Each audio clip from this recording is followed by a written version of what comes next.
What's up, guys? We are back at The Real Deal with Casey and Jason, where we talk real life, real experiences, and occasionally real estate.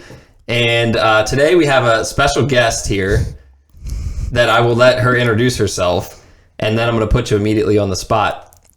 But today we have a special guest from the Cecil County Chamber of Commerce, Megan McRay. What's up, Megan? Hi. Welcome, Megan.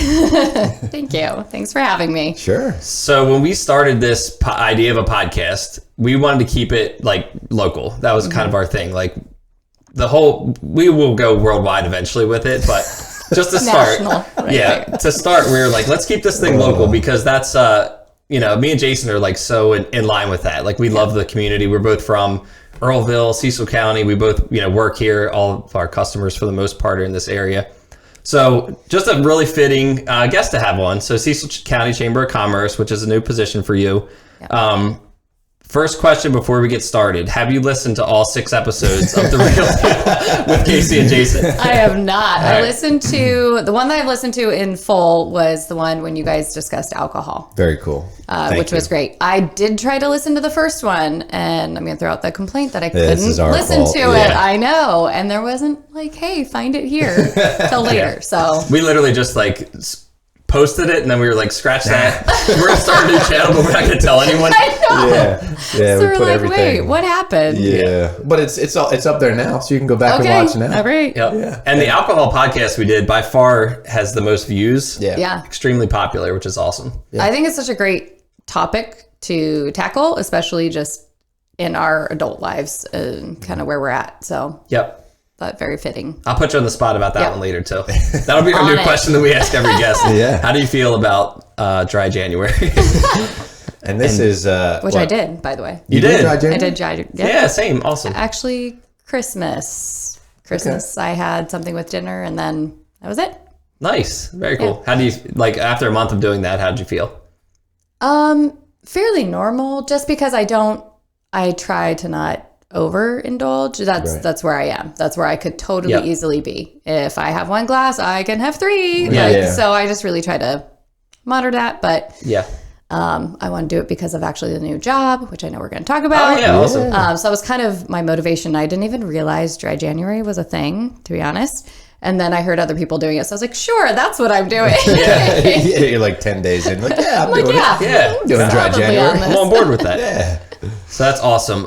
So you did just start a new job, and then we'll just kind of let you tell your story of how you ended up now with the Chamber of Commerce, and you are, what's your official title? Executive Director. All right, awesome. So how did you end up at the Chamber as the Executive Director? Tell us your story. Oh gosh, how far? I'll just far back as you want to go. At birth, earliest memory. So I think really our story starts with COVID. I think a lot of people's change in career at this point in life. I'm in my last few months of my 30s, so I'm almost 40. When COVID hit, we worked for Sandy Cove Ministries, a great conference center nonprofit. But our primary role was staff that lived on property and guests. And so when that happened, Sandy Cove had to shift really quickly. March? Before the March ended, I didn't have a job. When you said we? My husband and I. Okay, gotcha. So we both worked there. I think a lot of people assume that I was just there, but we both were employed there. Oh, okay, awesome. And we lived there. That's why we came to the East Coast. We're originally West Coast, born and raised. So I didn't know any of this. This is awesome. Okay. Yeah. So we came out here for the job. Somebody recommended us for actually the summer of 2010. So we came out, we did a summer, 2010. We loved it. We went back to California for 1 year-ish and then came back here full time January 24th of 2012. Okay, awesome. Okay. Yep. I was pregnant with our 3rd. So we have 3 boys. So traveling across country pregnant is not highly recommended. So we lived here. We lived at Sandy Cove, and so before the end of March, I was out of a job. My husband was down to 50%, work there. He shifted quickly. I'm so thankful for his work ethic and his ability and his just willingness to go into the unknown, right? It was still really unknown. Right. And he went and got a job out at Amazon. I didn't know that either. Yeah. So worked his way up really quickly to some management positions. Did really great there for a few months. We were kind of like going, where do we go from here? Mm-hmm. So we were a football family. My husband coached football for many years. So we literally had a whiteboard because I homeschooled, which we'll talk about that too. Yep. And at dinner, we're literally writing plays on the whiteboard. My husband's doing this, writing plays of like, hey, here's the receivers. Like, here's the possibilities down here. Yeah. Because we just had to lay it out to our kids because reality was our lives are about to dramatically change. Yeah. Wow. This is one of those things, change that is forced, right? Yep. Even if we were to stay at Sandy Cove, it was going to be different. Yeah. Our roles would be different. Things we'd be doing would be different. So preparing our kids for being a part of that conversation was really important. I think that's amazing. My husband's amazing. He is so amazing. Yeah. We just celebrated 19 years last week. Yeah, congrats to that too. That's awesome. So I feel like I'm married to him 19 years and I can truly say like just absolutely amazing. He walked through that with our family really well. And so throughout the time we had different receivers down the field. Yeah. Things were like, well, there's back to California, there's Tennessee, there's just all these different things swirling around. At the end of the day, we were like, this is like home. Mm-hmm. This is home. This is where my, kids became kids. This is where, our third was born here in Maryland. It's where they took their first steps. This was what was home. This is, I don't know, Cecil County has a way of growing on you. Yeah, it does. Yeah. In a really great way. And so a job for him came along the way with Chick-fil-A and it just became like, this is, faith is a huge part of our foundation. So it was important throughout our conversations, throughout our time that was really where we believed we were supposed to go. Yeah. And the doors that we were supposed to walk through. So we knew that was there. And for him, that was Chick-fil-A and that was for our family. And that was amazing. Yeah. We knew we'd have to move because part of our job was part of our housing. Mm-hmm. Our story is incredible. I'll try to really make it shorter than this. We went to bed one night going, okay, we need housing. We have literally 2 days to figure out housing. And we woke up that morning at 6 a.m. to a phone call that our friends wanted to give us their townhouse. Wow. That's crazy. Incredible. Wow. Just seeing needs met left and right. We were just so cared for throughout that time. Mm-hmm. And it was so hard to leave. We're talking about this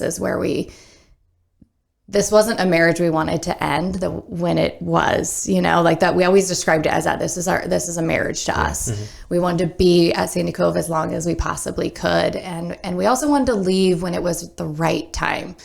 And we just feel like this ended up being the right time. I wouldn't have written my story that way. Yeah. But I'm thankful for the way it was written. Yeah. And I trusted it. And I think we all trusted it. And so within less than 24 hours, we had housing. So I kind of pivoted the past couple of years. It was kind of trying to figure out what do we do? We were homeschooling. Mm-hmm. How does that still look? How does that fit for us? My kids went and we tried doing a bit of a private Christian school for a little bit. It just wasn't the right fit for us. My husband was doing amazing and thriving. That's who he is. The second he walks into a room, it's better. Yeah. And so it was no surprise that he was going to do really well. And so going to Janelle with Mid-Atlantic Mortgage Girl was amazing. Yeah, that's right. So you got into the mortgage business for a while. So we have another tie in there. I know. And I got that because of our realtor recommended her. We used her. Mm-hmm. We bought a house. This is our first house after 17, 18 years of marriage at that point. That was our first house we've ever bought, which, again, is just one of those stories where we should not be in the house we were in. Our house actually never went to the market. We bought in 2021. super competitive, and we were not like the best buyers, you know. I mean, good credit, all these other things, but just in the realm of what the market was. Yeah, you know, it's great. Like, there's so many things that I've had in my life, and just hearing you tell your story, I'm like, there's no coincidences. No. I'm just so convinced of it now that there's you know, a plan at work and at play that we just can't even see, and then you don't know when it's going to happen, but yeah, it seems like it always seems to happen at the right time. Yeah, it does. Yeah. And as hard as it is to go through something like COVID and losing the job and losing the housing, and then it's like, you know, then you look back on it from now and, you know, it all makes sense. Yeah.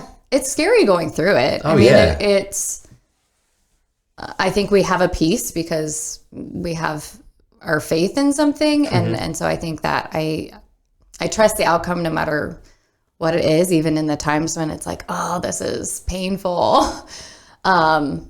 But yeah, so we ended up here and working for Janelle. I mean, I absolutely credit her for building me up as a woman, as a mother. I think I needed that in the time. And she also just gave me such confidence in what I was doing. She gave me a lot of free rein to build however kind of I was building some of the structures, which I think were good. It was so hard to leave. I mean, honestly, I really do look at what she did and who she is. And I want to take that to my employees and go like, okay, like this was she has amazing qualities, not had. She still has them. Yeah. I don't get to interact with them every day like I did. Well, and you were doing kind of like community outreach for Janelle. I mean, I don't know what your exact title was, but at least when you started, that's how we first met. Yeah. So my role there was marketing coordinator and client relations, and then just kind of behind the scenes building and putting together some of the systems. So we were just on track with stuff. So So I met Jason through going to the offices, bringing Sweet Melissa's. Oh yeah. I gotta step my game cookies up. Or you gotta sweet whatever. And don't share the secrets. Sweet Melissa's. Megan keeps dropping sweets off at the office. Like, goodness gracious. And I think I was looking for your dad because I had heard that Joe is our neighbor, and I was like, I'm looking for a neighbor. And he's like, I'm your neighbor too. So I was like, that's funny. Yeah. So Cecilton. Cecilton and Cecil County, it all connects. We're all neighbors. We're all neighbors. And then my son's on the football team now. So all of the connections come together. And that is we went out for a house that we say Earlville broke our hearts. We didn't get the first house, but I really do think we are in exactly where we should be. The great neighborhood. We got a ton of boys in our neighborhood. So we get to just add to the pot with that. So awesome. Yeah. And then so through that, the chamber, saw the thing. I was like, could I? I just sat on it for a few weeks. What? Is this something? And I just was like, I think it's worth just going for something. I know we'll talk about fitness too. I really do think that having increased and done workouts and fitness and stuff for the past 2 years, I really do accredit that to my confidence in being able to step up to something to go, wow, this is so outside of my comfort zone, but I'm going to apply. And it was a really hard decision too, because I love working for Janelle. Right. It wasn't a place that it was like, oh, this is terrible, I need to move. It was really conflicting because I was like, I love what I do and I love where I'm at. If I don't get this, there wasn't a plan B to go look for other jobs. And I always just count myself out. I just always no, there's no way they're going to want me. Am I qualified enough? Do I, whatever. And I got through interview 1. I was like, first off, I was shocked I got to interview. I was totally prepared for all right, thanks for your resume. I feel like I've done a lot in my life and I feel like I do have a decent resume, but you just wonder if it's enough. Yeah. It's always natural to doubt yourself more than it is to feel like I got this. Yeah. And I probably some of that also forced me to hey, I got to step up my game. If I got interview 1, this is my only shot. Yeah. So I took my shot And then I got interview 2, which was a presentation. So I was like, oh my gosh, I recorded myself and sat in my room for hours practicing it. Totally thought I bombed. I was like, oh my gosh, that was terrible. What made you think that you bombed? I don't know. I guess because, when they ask, oh, what's your experience with this or that? And I'm like, yeah, I don't. I don't. Like, reality is I don't. Yeah. I'm not afraid to learn it, though. I'm not afraid to try it. I'm not afraid to figure it out. And I have a really good support. I mean, my husband's an amazing support, and then just the people around us are amazing support. So I knew I would have a really solid team. Right. And then I got the job. Well, we're glad you did. Yeah, definitely. So, and for somebody that's listening, maybe that isn't self-employed or they don't have a business, tell us what the chamber does, right? And what your goal and maybe your mission is with the chamber. Yeah. So that's a great question. I mean, these are all things that I'm like, wow, I really didn't have much connection to the chamber before this. So I did all the research myself.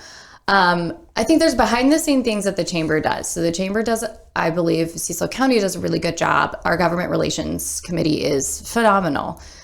They really go through, and we're bringing up the most current bills that are on the table and really doing a deep dive into what is in the bills. Because as a business owner, you're going to need to know that. Mm-hmm. You should know that in order to make an informed decision on how you're going to vote. And it's not our job as the chamber to tell you those things. It's just to inform you. Mm-hmm. Got it. So to inform you of, hey, when you look at this bill, we're talking about minimum wage, we're talking about cannabis in the workplace, we're talking about these bigger, family leave, these other big bills that are out there. We're really just doing a scrub of what is in it. So you as an employer can be informed. Yeah. Those are happening weekly. And then our subcommittees are happening even more weekly than that. So, we have our subcommittees and then we have our big committee. So that's a lot of information that I think the research that's done into it is incredible. And I'm really impressed by it so far. And for someone who owns a business, they probably don't have time to find that information out on their own. Exactly. So somebody who's behind the scenes and can do all that legwork. And I mean, that's a very supportive arm to the business community. Yeah. So one of my roles what I want to do is to have it not be so secret or unknown that this is something that's going on, and then to be able to deliver that information to everybody. Mm-hmm. I mean, the benefit of being the member is, you're able to join all those calls and be on all those conversations as well. But to really make that information available to our members, who maybe can't get on that weekly call, So some of that, I think some of that social, we're bringing some more awareness on our social media platforms. We started our Instagram. We're going to be doing a lot more in that. But then also, I mean, I get calls. It's crazy. I get calls for things that I don't even know, and I'm still learning the answer. I got calls about barcodes. Mm-hmm. How do I get barcodes for cheese? The homemade stuff. So I wouldn't know that answer. No idea. Yeah. So there's so many different phone calls like that happen. The other parts of and benefits of a chamber are the support. So I have a company that has been in Cecil County actually 30 years, but they're kind of becoming new. They've had some new, I don't want to say ownership. Ownership hasn't changed, different leadership.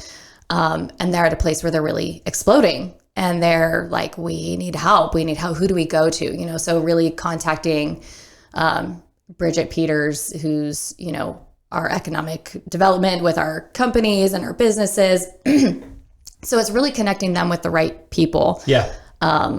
So I'm learning who the right people are. Well, but I mean, with Janelle, you had that experience. You were a resource connector in some fashion. So I mean, I'm sure that's kind of second nature to you. Yeah, and I mean, there's a lot of connections I've made over the time so I reached out to somebody who I've met, and I'm like, hey, how do I do cheese barcodes? Like, help me here. Yeah. So it is crazy to see like people all throughout the 11 years of living here in so many different capacities. Mm-hmm. So the chamber is here to help support the business, and that looks different with the Kilby Fire. Trying to help them in any way that we can and get to state level. So we're looking at what other grants are available for them to rebuild. That should be stuff we're taking on because they're in the middle of figuring everything else out. Yeah. So to be there in a time of need, to be there in time of excitement and building, And then just the networking. I've already had so many different, hey, do you know a realtor? Do you know, so-and-so? There's a lot of connections where people really do look to the chamber for that. And then we're putting on some really great events, education pieces, things like that are going to be, again, as businesses, you might start a business, but you might not know how to do HR. Yeah. So let's do an HR 101. You might not know how to do management or QuickBooks or something, just all the different things. So we want to be able to provide education for our businesses. Yeah. And that's something that, like, from the mortgage side, like, I've been involved with the chambers of commerce throughout different communities, but I always thought of it as just purely networking. Like, I go to a chamber event, I get to breakfast, happy hour with the business owners, and I get to get my name out there and face out there. But I think that's awesome that there's, and really the true idea behind it is like, look, we're going to help you. We're going to connect you with the people you need to know. We're going to educate you. We're going to provide the networking because you're going to learn from other people as well. But I think that's so important. And that's, that also, this ties so much in with like what we talked about with this podcast and just getting it started was, we both have a similar story where we left corporate jobs to go into 100% commission. It's not the same as being self-employed. Like, admittedly, I don't have to deal with a lot of the stuff that's a business owner does, like HR and, the accounting aspect of it and, some of the regulatory stuff that has to go into it. But still just taking that jump, it's foreign to people in Cecil County, I think. Yeah. Yeah. But you've experienced, just in the last 3 years, so much change. All of those things that happened in 2020 and, your moving situations and getting started with Janelle and everything, that probably prepared you pretty well for what you're doing right now. Yeah. Taking on something new, seeing what I was able to do with Janelle was a confidence booster of going like, no, I know how to build systems. I know I can come in and build it. I know I can do it. Integrity is extremely important to me. So I also knew that my reputation and the reputation of the chamber is so important, and that is on my shoulders. Yeah. I'm the face, whether it's good or bad. And I don't take that lightly. So I think there's a bit of, there's a lot of transferables for sure. Yeah. And I don't want to shift gears too much, but you already mentioned one of them, fitness. Yeah. And for anybody who doesn't know, Megan competed in the CrossFit Open this morning. Yes. I might not have even said that right. I don't know what the CrossFit Open is, but can you tell us a little bit about that, what you did this morning before you came here? Yes. So the CrossFit Open, and I'm sure someone can comment on where I'm getting it wrong. So I've only been doing CrossFit for 2 years, not even 2 years yet. And that's another layer of our story of just something where my husband and I were through the changes is really hard. And we knew physical health is so important to your mental health. And we both were finally settling in our house and settling into jobs and stuff. And we finally, like, the weight, I think, of moving and the big change was we could finally process it. Yeah. And we needed healthy ways to process it. And so one of those choices was, let's work out. Let's go to the gym. And someone had recommended CrossFit before. And I was like, oh my gosh, this is totally outside my husband's football. He's great. So this was like definitely new. And when we're older, right, we're starting this in our late 30s, early 40s. Well, no, he was still in his 30s. So anyway, so what I know of the Open is this. Seems intimidating to me. I'm just going to throw it out there. I don't know if I can do CrossFit. So it was, but it's not, it really isn't. A lot of people stick with CrossFit because of the culture, and I will say that hands down. There's no mirrors. There's no, I don't know. There's just I didn't know that was the thing. No mirrors. Yeah. Which I really appreciate. Like, I didn't really think it mattered at first. But then just the camaraderie, the people want to see you do your best, that it's not about, is she doing better than me or not? Like, I'm sure we can all bring in that kind of competition to it, but you really are so excited for somebody when they get, like, somebody got their first pull-up today in the open. Like, amazing. Yeah. You know, like, and everyone's more excited about that than whatever they did. Yeah. So anyway, so the open is, like, as far as I know, like, nationally done. So I could submit and get nationally ranked. Not that I would be like way, way, way at the bottom. But the way our gym does it was we do like these things called Friday Night Lights. So our competition and the atmosphere and the fun and the family is all tonight, which I can't be at. So I had to get it done this morning to just get my scores. Got it. So you do not know the workout. No one. And so all the CrossFit gyms are doing the same workout the next 3 Fridays. Okay. And so no one nationally will know what the workout is until late Thursday. So you have very little time to like you kind of have an idea, like they're meant to fail. Like you're meant to fail, right? Or you're meant to be pushed beyond whatever you can do. So you definitely have those that when they're going to be nationally ranked that are like doing crazy amounts, like that's where they're at athletically. That's their push. For somebody like me, it's a little intimidating because I know I'm going to come up to something that I'm going to fail. Mm-hmm. Like that's just a fact, and it's that's like the okay. goal almost, right? It is the goal. It's the goal to push as hard as I possibly can, even though I know I can't get that goal. And you wrestle with yourself. There's scaled versions. So I did some scaled stuff today, meaning I'm not cleaning 95 pounds. I cleaned 65, like just different things like that. So yeah, I did that early this morning because that was the only time I'd be able to do it today. That's awesome. And so there's rep counts and that goes in conjunction with different weights and things like that. And that's how you get to your score. That's how you get your score. Okay. And I am proud of this. I got 0 no reps, which means every rep I did to the specifications that it needed to be done. Okay. So that's amazing. Hey, I'll take that too. Yeah. Every single rep you did by CrossFit standards was a quality rep. Yeah. Okay. Yeah. That's awesome. I'll take that. Cool. Yeah. That's very takeaway. cool. And so you have judges and stuff like that. Yeah, you have. That's how we partnered, and you had a partner, and you judge. And that was my first time judging, which I was like, oh my gosh, this is going to be. I hate judging, but it was more fun than I thought. I was like, oh my gosh, this was.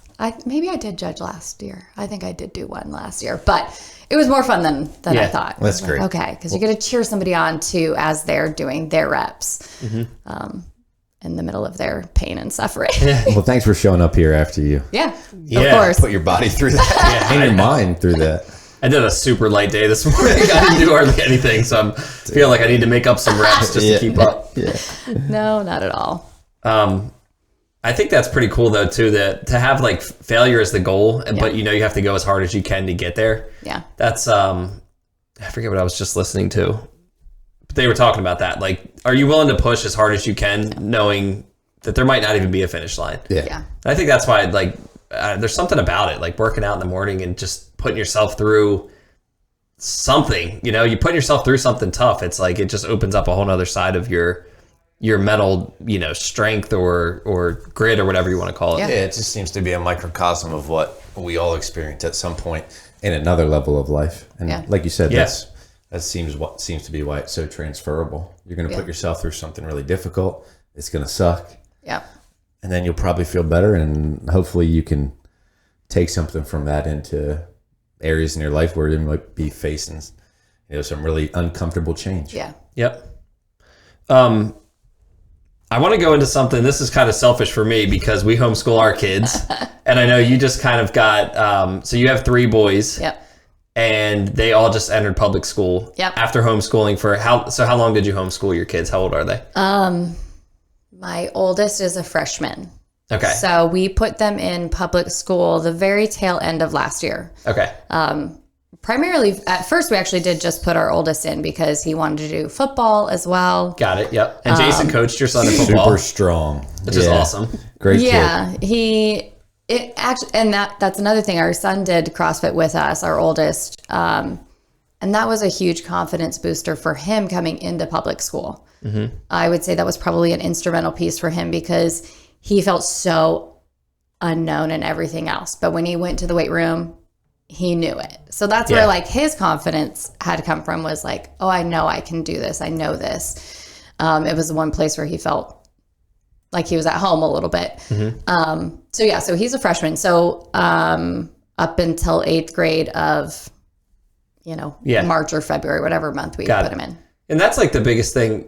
The question we get with everybody when I tell them that we homeschool our kids, they're like, but like, how are they doing? Are they like, socially? How are they socially? I'm like, please come meet my kids. Like they're good. They'll talk to you. They'll look you in the eye. Like they can socialize, like all that stuff. But I remember that being that the first thing that crossed my mind too, before we decided to do that was, but like, how's it going to be if they're not in school and they're not having to interact? So did you get a lot of that when you were homeschooling? Like the questions? I still do. Like, oh, well, how, like, did you stop because of that? I was like, no, like we did more socially.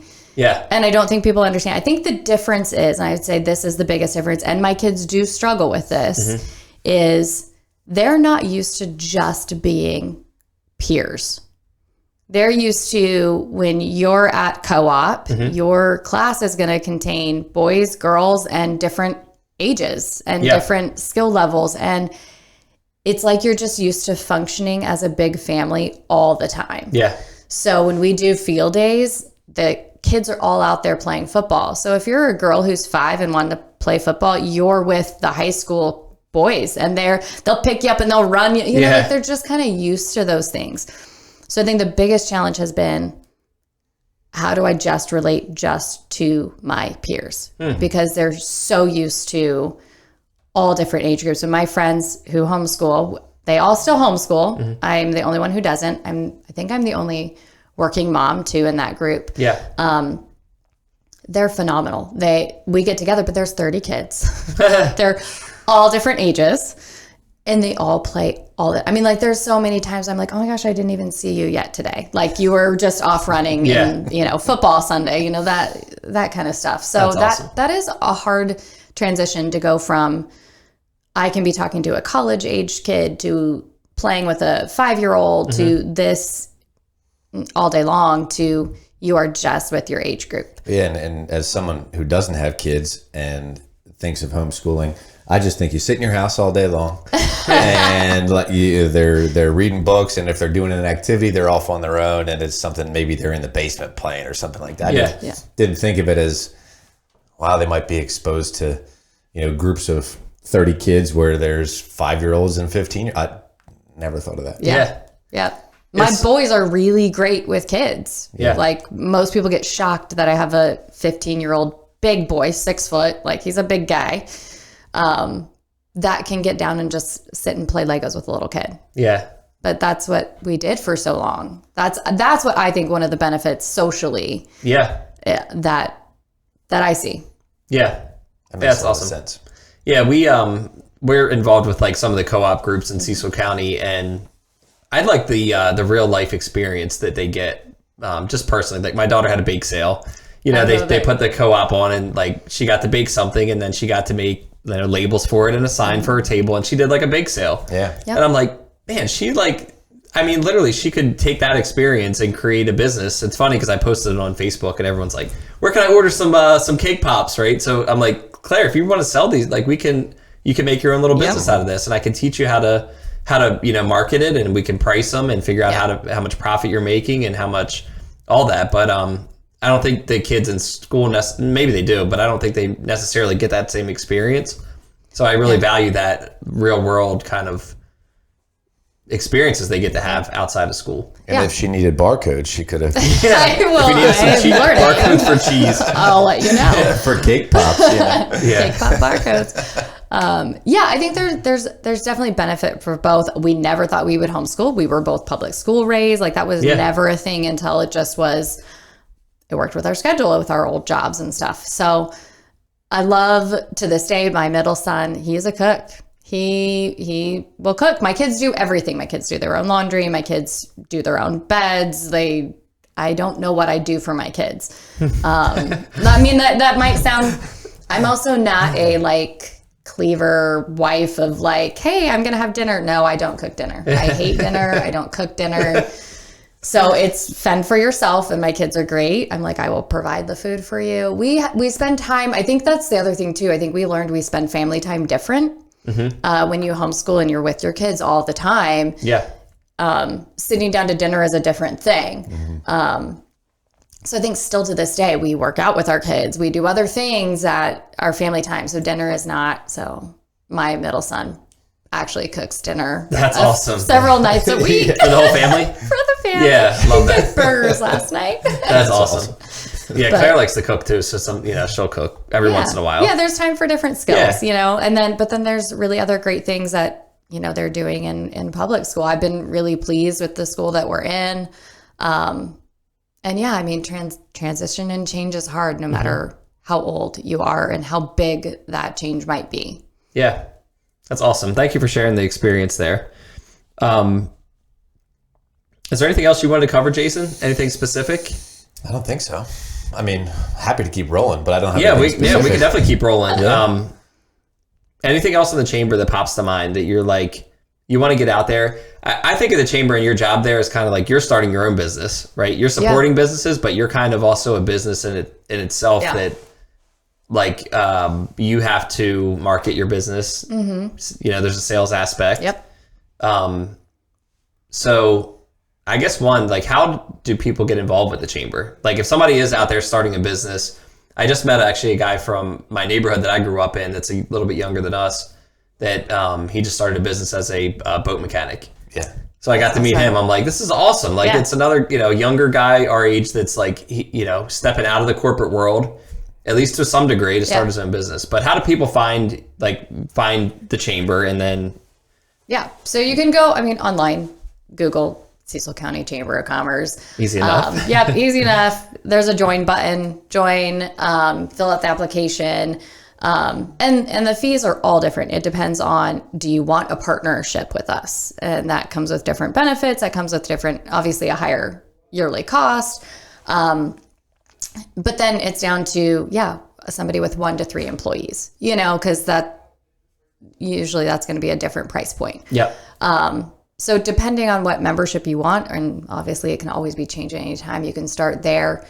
And then it is, really it's kind of one of those things too, where it is what you put into it. Yep. So those marketing and networking moments are really important for them as businesses to get involved with, because you don't know what you don't know, so until you really start to go and have those conversations, there's a lot more, moments where people's businesses overlap, or just, hey, I've been there, I know how to do that, let me help you, so you don't have to go through 10 loops, And people are really actually a lot more willing to help and share than you would think. I know some, there's a lot of moments where you hold your cards close to your chest, kind of things, but I have found that more than not, people are very willing to help here in Cecil County. Yeah, I think that's huge. And that also goes back to, ties into CrossFit and the community there and the culture of how, like you were saying, you want to see everyone win around you. And I think people in business are the same way. They would love to help mentor someone and bring them along and teach them something. We see it in real estate and mortgages too. Like I don't look at anybody else as, I want to see everyone succeed and win, and there's an abundance out there. So I think that's awesome that people can join a community of other people that are like, hey, we want to help you. Well, yeah, and I think, you guys the chamber is providing that, like you said, whether it's an event or whatnot, you're bringing everybody together. And the point that you make of you're going to get out of it what you put into it is so important. Yeah, because I think places like chambers can get bad raps because people just go there and they just show up and they don't do anything with that opportunity. But there are so many people that are willing to share what's worked for them, who they know, what they know. And if you're in that position as a business owner and you're in the mindset where you're willing to take advantage of that, that's really where you get the value. Yeah. And we want to create space and opportunities for that to happen. And I want to do that with the least amount of barriers possible for businesses. So I do need to create multiple opportunities for that to happen. So maybe it'll happen at a new member orientation, right? Maybe it will happen at an education moment when you come together and you're like, oh, we're all in the same room for HR 101. So maybe we can work on this together. You know, maybe you can have a new friendship, a new partnership, you know, something else can develop with it.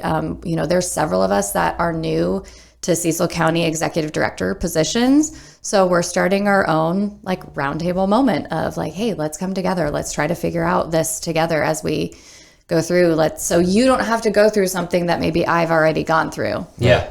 So love that. Yeah. Love that. So do you have anything else you want to cover? I want to just thank everyone, and I want to thank you. And I also too want to offer like this platform that we have. Thank everyone who has listened. We've got, I don't want to even say the number yet. I'll wait till we hit the number and then I'll say it. But people that have watched our podcast on YouTube, it's so awesome. Yeah. We definitely appreciate every bit of it. Something me and Jason have talked about, and it ties in exactly, is to kind of give this platform, or use this platform, I should say, to give people in the county, in the chamber, whatever, a little bit of a voice out there. Yeah. And you know, look, our reach is going to extend, and hopefully it'll help someone grow their business, help raise some awareness around people in the chamber. So we're looking forward to maybe a partnership of sorts with yourself and with the chamber. Yep. And even doing stuff like using, you know, maybe podcast equipment if somebody wants to start a podcast. Yeah. I don't think there's any other in Cecil County. I shouldn't say that. There probably is, but... Yeah, right. I don't know if there... I mean, I know that a buddy of ours has a... Okay, that's right. You did tell me that. A podcast for his CrossFit gym, which is awesome. Yeah. But yeah, we're all... I can attest to the fact that Megan is... Community is extremely important to you. So I know for a fact that you are going to dive into this and make it, you know, absolutely amazing. And Casey, I know that community is really important to us as well. So I think this is a great partnership that, and for anybody that wants to have their business on the podcast, we'd love to have you. We'd love to hear what you're struggling with, what's working for you, what you're doing, and, you know, make those connections and just get your voice out there. Yeah, this is like chapter 1 of the story. So like we're going to continue writing this thing and figuring out how we can plug it into the community, plug it into the business owners out there, and just use it to be cool to be able to tell a story like that. Like, hey, you know, we did a podcast with this person, and then they heard about this other guy, and then we connected them, and then they did a partnership together, and we put them in touch with the chamber, and Megan hooked them up with barcodes. Yeah, with the barcodes for their cheese. But thank you so much for being on. This was a lot of fun. We got to cover a wide range of topics that are all they hit home with us and what we're looking to do here. So thank you so much, guys. Until next time, this is The Real Deal. Thank you so much. Thanks, Megan. Thank you.